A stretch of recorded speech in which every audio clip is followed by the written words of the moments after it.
This video contains news and analysis related to a recent terror attack in Kashmir.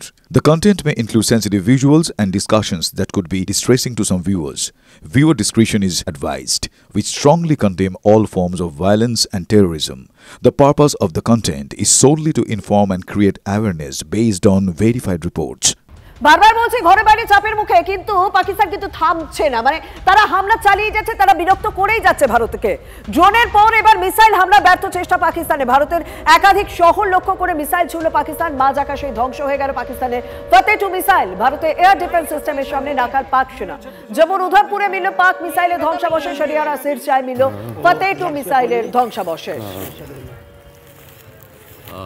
थोड़े आगे जाके blast हो गई और बहुत तेज धमाका हुआ। एकदम लाल रंग का गोला था, बहुत बड़ा, तो पता नहीं लगा कहाँ गिरा है। तो जब सुबह पता लगा तो पता भी हमारी चर्च है यहाँ पे, बिल्कुल हमारी चर्च के साथ ही गिरा हुआ है खेत में।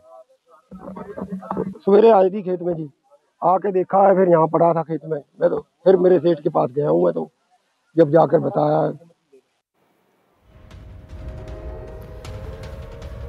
পাকিস্তানে একের পর এক মিসাইল ধ্বংস। ভারতীয় এয়ার ডিফেন্স রীতিমতো পাকিস্তানি মিসাইল হামলা একেবারে ধরাশায়ী করে দিয়েছে, একেবারে শেষ করে দিয়েছে। সিরসায় পাক মিসাইলে ধ্বংসাবশেষ পড়ে রয়েছে।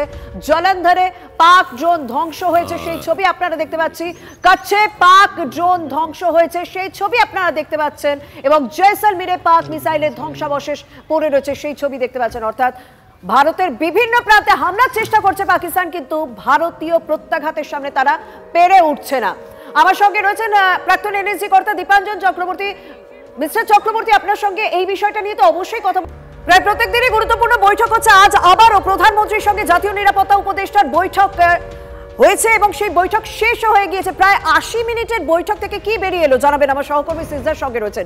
সিজার, দেখো, বৈঠকের নিটিগ্রিটি ডিটেল স্বভাবতই সামনে আসছে না, এবং এটুকু জানা যাচ্ছে যে এই মুহূর্তে যেটা বিদেশ মন্ত্রকের তরফে বিদেশ সচিব যেটা খুব গুরুত্ব দিয়ে এমফাসাইজ করলেন যে বারবার পাকিস্তান কিন্তু আন্তর্জাতিক আইন ভেঙে ভারতের যে অসামরিক বসতি, অসামরিক মানুষকে টার্গেট করছে, এবং সেই জায়গায় দাঁড়িয়ে পাকিস্তানের দিকে ভারত কিন্তু একদম প্রিসাইজ যে প্রত্যাঘাত। পাকিস্তানের মিলিটারি বেসেও যে হামলা হয়েছে, সেই হামলাতেও কিন্তু কোনোভাবে সেখানকার পাকিস্তানের মিলিটারি বেসের মিলিটারি স্টোরেজ, মিলিটারি এস্টাবলিশমেন্টের বাইরে কোথাও হামলা হয়নি, এবং আন্তর্জাতিক সমস্ত আইন অমান্য করে অসামরিক মানুষকে ঢাল করে পাকিস্তান যেভাবে ভারতের সাধারণ মানুষকে টার্গেট করছে, সেই নিয়ে যথেষ্ট গুরুত্ব দিয়ে দেখছে ভারত, এবং সেই জায়গাটা আন্তর্জাতিক ক্ষেত্রে তুলে ধরার পরিকল্পনা রয়েছে। এবং অন্যদিকে পাকিস্তানকে এর যোগ্য প্রত্যাঘাত বা যোগ্য প্রত্যুত্তর কি দেওয়া যায় সেই নিয়ে দীর্ঘক্ষণ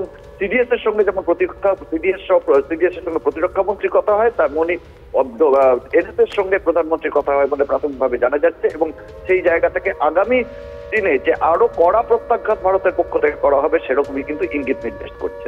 ধন্যবাদ।